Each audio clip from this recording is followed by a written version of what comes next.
बिस्मिल्लाहिर रहमानिर रहीम।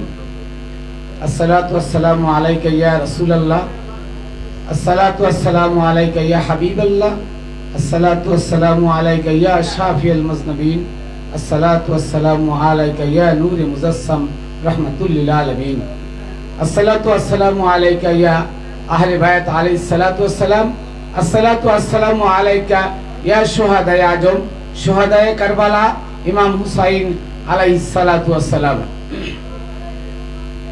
আজকের এই সরিষার দরবারের বিশেষ করে লালু নুরি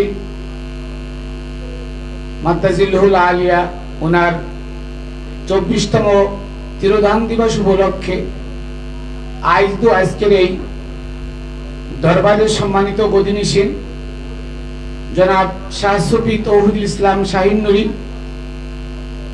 তার পদচরণে আমার ভক্তি চুম্বন রেখে আমি আমার মুর্শিদ কেবলা জান মানিক চাঁদ শাহ রহমতুল্লাহ আলাইহির পাক চরণে ভক্তি চুম্বন রেখে উপস্থিত আশিকিন জাকিরিন ভাই ও বোনেরা দূর দূরান্ত থেকে যারা আশিক মাসুকের খেলায় মেতে সংসারের চিন্তা না করে দুনিয়াদারির চিন্তা না করে প্রেমের টানে গভীরভাবে সেই দূর দূরান্ত থেকে ছুটে এখানে এসেছেন, আমি তাদের প্রত্যেকের পদচরণে অদমের সালাম ভক্তি রাখিলাম। প্রিয় বন্ধুরা, এতক্ষণ আমাদের সামনে অনেক কথা শুনেছেন। প্রিয় ভাই জাবের, গোলাম মঈনুদ্দিন, আমার ছোট ভাই সাদেক, তাদের মুখ থেকে অনেক কথা শুনেছেন। আসলে আমি কোরআন থেকে সামান্য একটু কথা বলবো।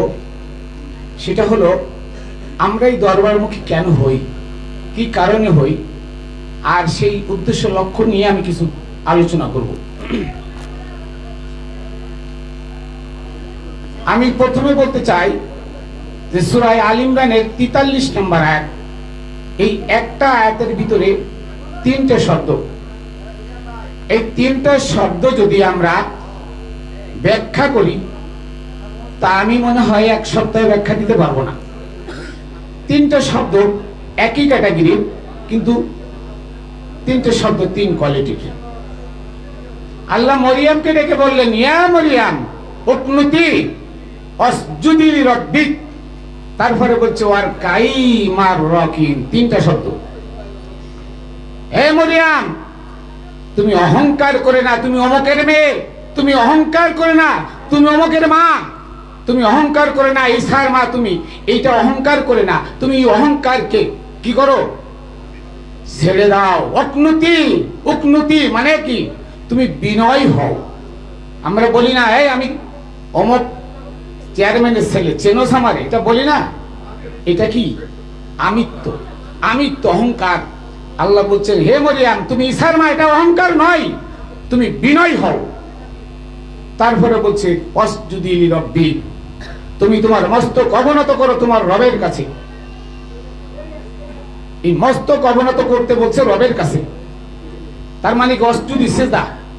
আমাদের কাছে কিন্তু সিজদা বা রুকুর বাংলা কিন্তু কেউ বলে না। বলে বলে কেউ বাংলা? রুকু মানে কি, সিজদা মানে কি বলে? সালাত মানে কি কেউ বলে না। সালাত শব্দের অর্থ দেখেন, সালাত শব্দের অর্থ স্মরণ সংযোগ। স্মরণ সংযোগ, কাউকে স্মরণ করতে হলে সংযোগের মাধ্যমে করতে হবে। এর লাগে আল্লাহ বলছে অবতাগু ইলাইহিল ওসিলা, তুমি ওসিলা ধরে আমাকে খোঁজো। আর আমাদের সমাজে বলা হচ্ছে ওসিলা টসিলা লাগবে না, মসজিদে গিয়ে খালি কপাল ঠোকাও, কি তাই না? মসজিদে গিয়ে কপাল ঠোকাও, ওসিলা লাগবে না। আল্লাহ বলছে ওসিলা ধরে আমাকে খোঁজো। আর আমরা বলি মসজিদে যায় কপাল ঠোকাও, কিন্তু মসজিদে যায় কি আপনি ওসিলা খোঁজেন না? আমি যদি দেখাই দিই ওসিলা খোঁজেন, মসজিদে যে ইমাম, মসজিদে যে ইমাম, আপনি যান আল্লাহ খুঁজতে, আর ইমাম যায় তার পেটের দান্দা খুঁজতে, যায় কিনা? ইমাম যায় পেটের দান্দা খুঁজতে। আবার আপনাদেরকে ভয় দেয় এক ওয়াক্ত নামাজ কাছে 80 বা জাহান্নাম, বলে না? বলে কিনা? কোরআনে তো নাই, কোরআনে কোথাও নাই। আমি এই ব্যাখ্যা আজকে দিব এখানে। দেখেন, মোল্লা যায় ধান্দা খুঁজতে, আপনি যাই আল্লাহ, আপনি যান আল্লাহ খুঁজতেন। তো মোল্লা যে একটু আগে বললো আল্লাহরে খোঁজার দরকার কারোর দরকার নাই, তুমি নিজে নিজে যাও, তাহলে নিজে নিজে যে একা একা নামাজ পড়েন, একা একা নামাজ পড়েন, উদউনি আস্তাজিব লাকুম, তুমি একা হয়ে আমাকে ডাকো, আমি তোমারটাকে সাড়া দেবো। আল্লাহ কি বলছে? একা হয়ে আমাকে ডাকো, আমি তোমারটাকে সাড়া দেবো। তা আপনি কেন দলবদ্ধভাবে কামলারটা রাখে তার পিছনে আল্লাহ খোঁজেন? এটা কি আছে কোরআনে? দেখেন আল্লাহ বলছে অবতাগু ইলাইহিল ওসিলা, শাহিন নূরীকে ধরে আমাকে খোঁজো। শাহিন নূরী মানে আমি আল্লাহ। সূরা নিসার 150 151 নম্বর আয়াত পড়ে দেখেন, যারা আল্লাহ এবং রসুলের মাধ্যমে পার্থক্য সৃষ্টি করে তারা কাফের। তার মানে কি? যিনি রসুল, আরবিতে রসুল, মুর্শিদ, হাদি, আর হচ্ছে মানে মুর্শিদ, রসুল, হাদি, এই তিনটা শব্দ, চারটা শব্দ আর কি, চারটা শব্দের একই অর্থ।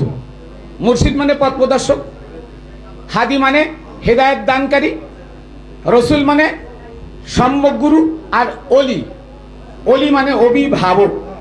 চারটা কোনটা কিন্তু একই। যিনি অভিভাবক তার কাজ কি? আপনার চারটে সন্তান বা একটা সন্তান, তাকে কিভাবে পথ দেখাবেন? অভিভাবক না আপনি? ওই ছেলেকে খারাপ কাজ করতে দিবেন? কখনো না।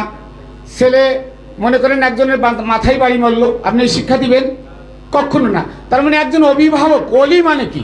অভিভাবক, এই অলির কাজ হলো তার সন্তান সন্ততিকে সুজা সঠিক পথ দেখানো, ওই পথ যে পথে আল্লাহ চলতে বলেছেন। এই জন্য আল্লাহ বলছে অবতাগু ইলাইহিল ওসিলা, ওসিলা ধরে আমাকে খুঁজো। সূরা লুকমানের 15 নম্বর আয়াত দেখেন, ইত্তাবি সাবিলা মান আনাবা ইলাইয়া, তোমরা তাদের দেখানো পথে চলো যারা আমাকে পেয়ে গেছে। তাহলে সিজদা দিবেন কারে? মোল্লার পিছনে কারে সিজদা দেন? মোল্লারে ওসিলা বানায় কেন সিজদা দেন? আপনি যান নামাজ পড়তে, আল্লাহর হুকুম পালন করতে, আল্লাহ খুঁজতে, তাই না? মোল্লা যায় কারে খুঁজতে? তার খাবারের ধান্দা খুঁজতে। আল্লাহকে পাওয়ার জন্য মোল্লা বলে, মোল্লা কিন্তু উকিল হয়ে আল্লাহর কাঠ গলায় বলতাছে, কি বলে? হে আল্লাহ, আমার পিছনে যত গুনাহগার আছে এদেরকে তুমি মাফ করে দাও। আচ্ছা, মোল্লার নামাজ কি হইল? মোল্লা নিজের জন্য তো চাই নাই, চাইছে? একজন মার্ডার কেসের আসামি, সে উকিল ধরে না? জজ কোর্টে উকিল ধরে না? উকিল ধরে কি বলে? উকিলে কি বলে? উকিল বলে নাই, মাননীয় আদালত আমারে সহ আমার মক্কেলকে ক্ষমা করে দাও, এটা বলে? কি বলে? মাননীয় লর্ড বা মাননীয় আদালত, আমার মক্কেল নির্দোষ, সে হত্যা করে নাই, তাকে ক্ষমা করে দিন, একথা কয় না? সে নিজের জন্য তো ক্ষমা চায় না।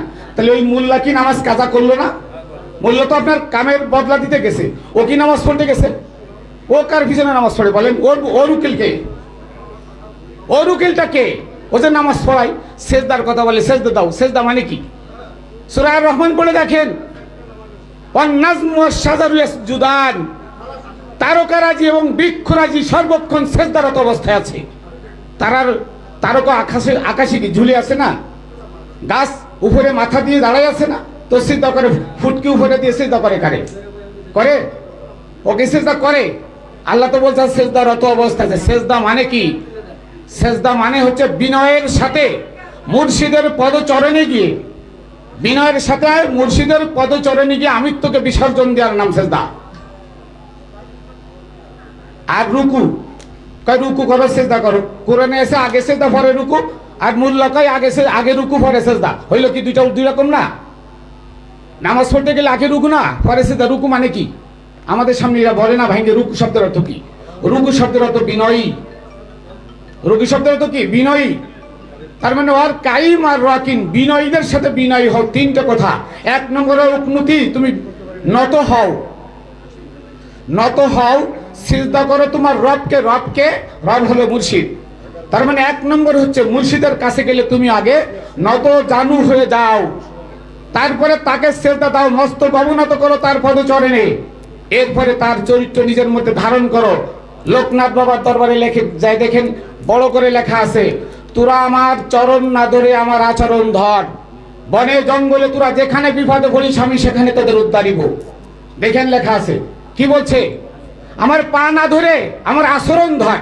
তার মানে গুরুর চরিত্র বিনয়ী, ওই বিনয়ী নিজের মধ্যে ধারণ করতে বলছে। এই জন্য বলছে ওর কাইম আর রাকিন, তুমি বিনয়ী হও বিনয়ীদের সাথে। বিনয়ী কারা? বিনয়ী হচ্ছে গুরু। বিনয়ী হচ্ছে কে? গুরু। কেন বিনয়ী? কারণ হচ্ছে গুরুরা হচ্ছে আল্লাহর জাত। আল্লাহকে গালি দেয় যে তারা কি খাবার দেয় না? যারা আল্লাহরে গালি দেয় তারা কি খাবার দেয় না? যে সারা দিন আল্লাহরে গালি দেখেন সেও খাবার পায়। তাহলে আল্লাহ প্রত্যেকটা জীবের যদি খাবার দিয়ে থাকে, আল্লাহ বলছেন যে আমি প্রত্যেকটা বিচরণশীল জীবের খাবারের দায়িত্ব আমার উপরে। ওয়া মা মিন দাব্বাতিন ফিল আরদ ইল্লা আলাল্লাহি রিজকুহা, যে পৃথিবীর যত বিচরণশীল জীব আছে তাদের প্রত্যেকের রেজেকের জিম্মাদার কার? আমি আল্লাহ। আর এই রেজেকের জিম্মাদার যদি আল্লাহ হয়, তাহলে আপনি কেন রেজেকের পিছনে দৌড়ান? রেজেক আপনার পিছনে দৌড়াবে। আপনি আপনার গুরুর পরে, গুরুর পদচরণে এই আত্মবিশ্বাস নিয়ে পড়ে থাকেন যে আমার রেজেকের মালিক আল্লাহ, আমার গুরু আমার আল্লাহ, আমি কেন রেজেকের পিছনে দৌড়াবো? রেজেক আমার পিছনে দৌড়াবে। এই নিয়তটা, এই অন্তরের ভিতরে এটা আপনি সর্বক্ষণ নিয়ে থাকেন, দেখেন আপনার রেজেকের অভাব হবে না, আপনার কষ্ট হবে না। এইটাই আল্লাহ বলছেন সিবগাতাল্লাহি ওমান আহসানু মিনাল্লাহি সিবগা, যে আল্লাহর রঙে রঙিন হয়ে গেল তার থেকে উন্নত আর মানে উত্তম আর কে? তার মানে যে গুরুর চরিত্র যে নিজের চরিত্রে ধারণ করে গুরুর আদর্শে আদর্শিত হয়ে গেল, ওই ব্যক্তি সোজা পথে, ওই ব্যক্তি নাজাতের পথে, ওই ব্যক্তি মুক্তির পথে, ওই ব্যক্তির কামিয়াবি, ওই ব্যক্তিকে গুরু সোজা পথ দেখিয়েছেন। আজকে আমরা সত্যকে গোপন করে যে সালাতের কথা কোরআনে আছে তাতে রুকু সেজদা নাই, সেটাকে আমরা বানাইছি ভিন্ন। আজকে শরিয়াত, আমরা বলি শরিয়াত মানে, কোরআনেও বলতেছে সূরা মায়েদার 48 নম্বর আয়াত, শরিয়াত এবং মারিফাত দুইটাই মানা ফরজ। কি? দুইটাই মানা ফরজ। এই দুইটা মানতে হলে আমাদের গুরুর কাছে যেতে হবে। গুরুর হুকুম, গুরুর যে নির্দেশ, গুরুর আদেশ, এই আদেশ নির্দেশ মাথা পেতে নিতে হবে। কোনো প্রশ্ন করা যাবে না গুরুর কাছে, গুরুর কাছে কোনো প্রশ্ন করা যাবে না। সবসময় এটা ভাববেন যে গুরু যা আদেশ করবেন আমি তা শিরোধার্য করব। তো এই জন্য আমি সবাইকে বলি, যারা গুরুবাদিতে আসছেন সবার কাছে আমার বিনীত অনুরোধ যে বাবা শাহিন নুরি যা নির্দেশ দেয়, উনি যেভাবে চলে ওনাকে স্মরণ করবেন, ওনাকে আপনারা দেখবেন উনি কিভাবে চলে, কিভাবে কথা বলে, এইগুলো নিজের মধ্যে ধারণ করবেন। তাহলে আপনার এহুক কাল ফরকাল দুই কাল কি হইল? দুই কালই নাজাত। তো আমি আসলে শর্ট টাইম এখানে আমি আমার এই সংক্ষিপ্ত বক্তব্য শেষ করছি। ভুল ত্রুটি ক্ষমা করবেন। জয় বাবা সুরেশ্বরী, জয় বাবা শাহিন নুরি, জয় দূর দূরান্ত থেকে আশিকিন জাকের ভাই বোনেরা।